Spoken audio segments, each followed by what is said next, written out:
ఇప్పటి వరకు చెప్పుకున్నట్లు question tags లో సబ్జెక్ట్ తర్వాత ఉండే హెల్పింగ్ వెర్బ్ తో క్వశ్చన్ ట్యాగ్ మొదలవుతుంది అని చెప్పుకున్నాం. కానీ ఐఆమ్ దగ్గర మాత్రం కొంచెం ప్రత్యేకంగా చెప్పుకోవాలి. ఎందుకంటే ఐ తర్వాత ప్రజెంట్ టెన్స్ లో యామ్ ఉపయోగిస్తాం, పాస్ట్ టెన్స్ లో అయితే వాజ్ ఉపయోగిస్తాం.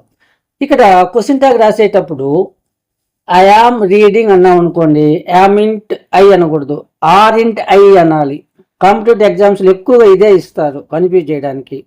ఐఆమ్ ఉపయోగించినప్పటికీ కూడా ఇక్కడ ఆర్ ఇంట్ ఐ అని మాత్రమే క్వశ్చన్ ట్యాగ్ రాయాలి.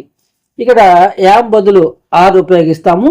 ఇది పాజిటివ్ స్టేట్మెంట్ కాబట్టి నాట్, ఐ ప్రణవ్ని అలాగే రాస్తాము, ఆర్ ఇంట్ ఐ అవుతుంది. ఇక్కడ మళ్ళీ చూడండి, ఐ ఆమ్ నాట్ వాచింగ్, ఇది నెగిటివ్ సెంటెన్స్. నెగిటివ్ సెంటెన్స్ మాత్రం యామ్ ఐ అనే రాస్తాము. ఇది ఇక్కడ ఉన్న విషయం. యామ్ అలాగే రాస్తాము. ఇది నెగిటివ్ కాబట్టి నాట్ రాయము, ఐ ప్రణవ్ని అలాగే ఉపయోగిస్తాం, యామ్ ఐ అవుతుంది.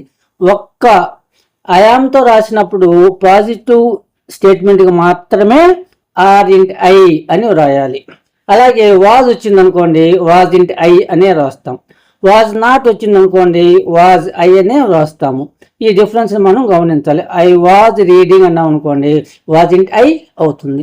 ఐ వాజ్ నాట్ లిజనింగ్ అన్నాం అనుకోండి, వాజ్ ఐ అవుతుంది. ఈ ఎక్సెప్షన్ని తప్పనిసరిగా గుర్తుపెట్టుకోవాలి. Next there is, there are లతో స్టేట్మెంట్ మొదలైతే క్వశ్చన్ ట్యాగ్లో దేర్ అలాగే వస్తుంది. చూడండి, there is a meeting today, ఇది స్టేట్మెంట్. ఇక్కడ ఈజ్ అలాగే రాస్తాము, పాజిటివ్ కాబట్టి నాట్ ఉపయోగిస్తాం, దేర్ అలాగే రాస్తాం, ఈజ్ ఇంటి దేర్ అవుతుంది. దేర్ ఆర్ మెనీ ప్రాబ్లమ్స్ అని అనుకోండి, ఆర్ అలాగే రాస్తాము, పాజిటివ్ కాబట్టి ఇక్కడ నాట్ ఉపయోగించి దేర్ అలాగే రాస్తాము. దేర్ వాజ్ ఎ సీక్రెట్, ఇక్కడ వాజ్ అలాగే రాసి నాట్ రాసి దేర్ ఉపయోగిస్తాం. వాజ్ నాట్ ఎవిడెన్స్ అన్న దగ్గర వాజ్ దేర్ ఉపయోగిస్తాము.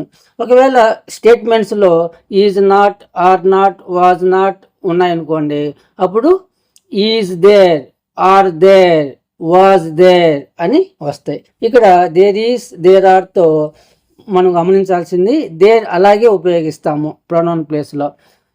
హెల్పింగ్ వెర్బ్ని అలాగే రాస్తాము. పాజిటివ్ అయితే నాట్ ఉంటుంది, నెగిటివ్ అయితే నాట్ ఉండదు. ఈ తేడాని గమనించాలి.